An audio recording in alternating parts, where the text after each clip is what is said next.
আপনি যদি মনে করেন যে ফেসবুকে বুস্ট করাটাই মার্কেটিং, তাহলে সম্ভবত আপনি টাকা নষ্ট করছেন। Boosting of post and marketing are not the same thing, এবং এই দুটো জিনিসকে এক মনে করাটাই বাংলাদেশের ম্যাক্সিমাম বিজনেসের সবথেকে বড় ভুল।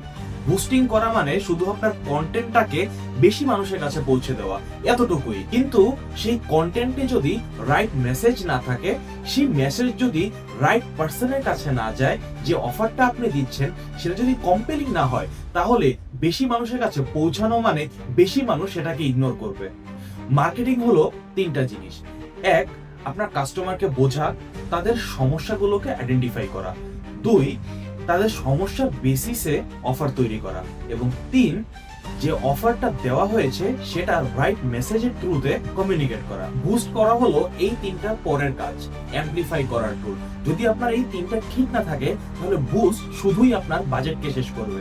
ভালো স্ট্র্যাটেজির পরে বুস্ট দিলে ভালো একটা রেজাল্ট আসে, কিন্তু বুস্ট দিয়ে কখনো ব্যাড প্রোডাক্ট অথবা আনক্লিয়ার অফারকে ফিক্স করা যায় না। স্ট্র্যাটেজি ছাড়া বুস্ট করা মানে ডেস্টিনেশন না জেনেই গাড়ির স্পিড বাড়ানো।